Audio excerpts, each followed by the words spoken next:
विधानसभा 21 थर प्रश्न उत्तर करी 21 थर मु प्रश्न पचारि सरकार उत्तर रखिले निश्चित भाव में उत्तर देखते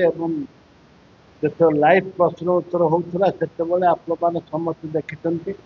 बरिगुमा को एनएससी करने सरकार विधिवत भाव में निष्पत्ति नहीं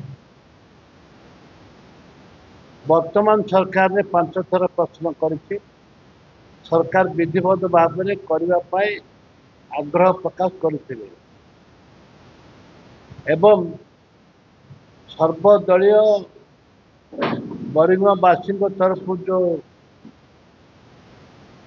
बंद डाकरा दि जाइए से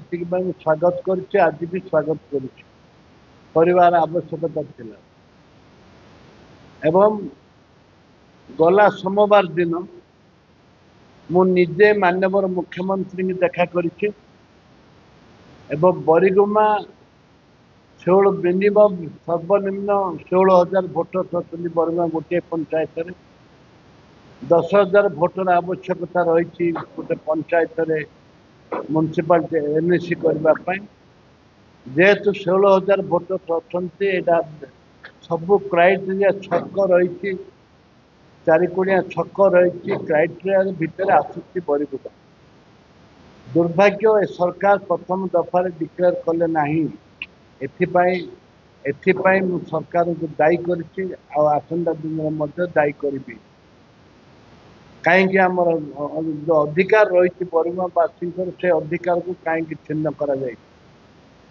एक माननीय मुख्यमंत्री कहले मुख्यमंत्री उपलब्धि कले जे बरिगुमा निहाती एक से स्पष्ट कले जे बरिगुमा निहाती एनएससी हवा आवश्यकता रही प्राइवेट सेक्रेटरी भी निर्देश देते मु आशा रखुची आसंता जो 31 तारीख दिन स्वयं शासित दिवस रे बरिगुमा निश्चित भाव में एनएससी घोषणा करा जिवो जदि घोषणा हो बरिगुमा को निश्चित भाव में घोषणा करा जिवो एते तेरे मात्र संदेह नहीं कारण धन्यवाद देवी माननीय मुख्यमंत्री एक गुरुत्व सहित विचार को नहीं अन्य माने भी आसी मिसापी किंतु बरिगुमा मो गुरुत्व देकर से कहते जे बरिगुमा निहाती हमार आवश्यकता रही बरिगुमा को दिजा उचित एक से उल्लेख कर माननीय मुख्यमंत्री।